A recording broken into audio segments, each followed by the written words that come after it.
talqin niku sekali lagi khilafiyah. Sementara uki di dalam madhab Imam Maliki tidak mempermasalahkan dengan hadis dhaif. Dengan madhab Syafi'i nopo Malik, Imam Nawawi mengatakan sampun menjadi ittifaq kesepakatan para ulama dalam mengamalkan hadis dhaif. Madhab Hambali uki mengata pun saat niki sing rotok berat, tetapi insyaallah senasa rotok berat kula yakin panjenengan mampu untuk memahami. Niki metode ijtihad. Ijtihad niku wonten kali. Niki rotok pembahasan usul fikih. Usul fikih kali usul rapat niku benten. Napa benten nih? Orang yang sering usul di rapat niku biasanya usulnya bagus, usulnya sae, tetapi ketika pelaksanaannya sing usul niki boten enten. Napa? Sebab biasanya yang rajin usul ketika rapat kuliahnya jurusan usuluddin, makanya usul terus. Terus ijtihad menika ada dua cara, ada nasson.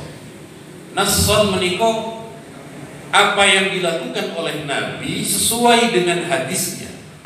Nabi memerintahkan sholat berdiri, Rasulullah berdiri sholatnya. Dan hadisnya Rasulullah memerintahkan sholat menikah takbir dengan mengangkat tangan, Rasulullah takbir mengangkat tangan. Dan nek niki nek dalil nas sebagai ijtihad sedoyo mujtahid sakit. Kemudian ada ijtihad model yang kedua namanya istinbat, menggali hukum. Justru di metode ijtihad istinbat inilah hebatnya para mujtahid. Nopo sekilas di dalam teks tidak terlihat.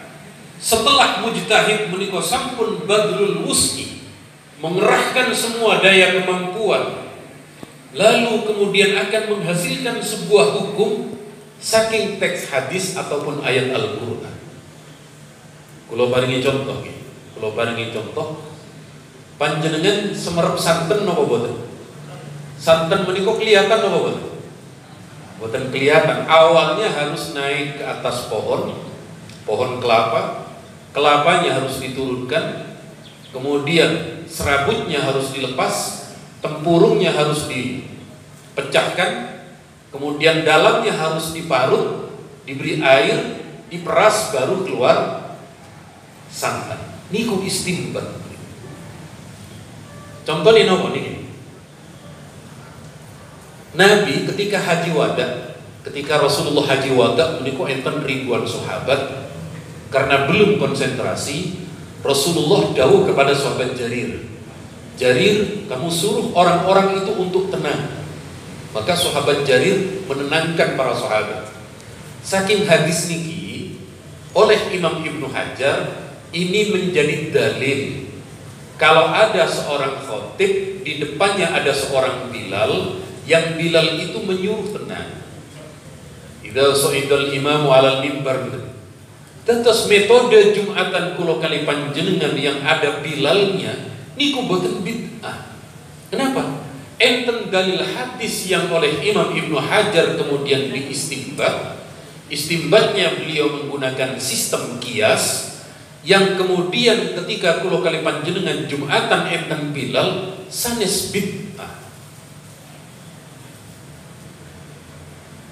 Kok sami mental napa niki Pak? Sakit mangertos napa boten? Dalam niki rotok berat lho nggih, sebab niki istinbat niki. Kula teng Surabaya nerangaken dalil istinbat menika minimal yang mendengarkan menika lulusan S3. Maksud kula SD, SMP, SMA. Panjenengan sampun lulus napa dereng? Berarti paham. Nek kula boten paham, napa wong kula boten lulus SMA, Pak.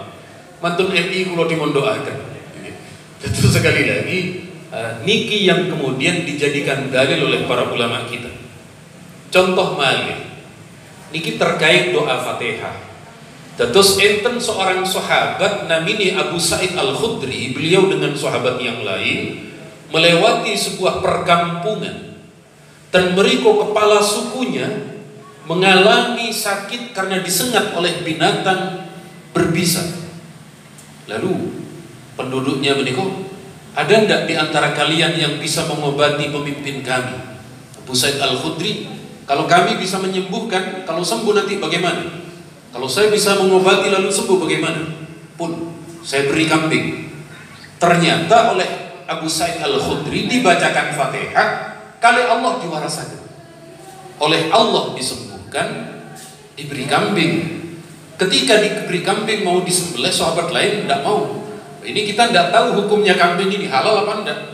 Setelah dibawa ke Madinah, matur tumateng Rasulullah menceritakan kejadian itu, Nabi tanglet, wa ma adraka annaha ruqyah.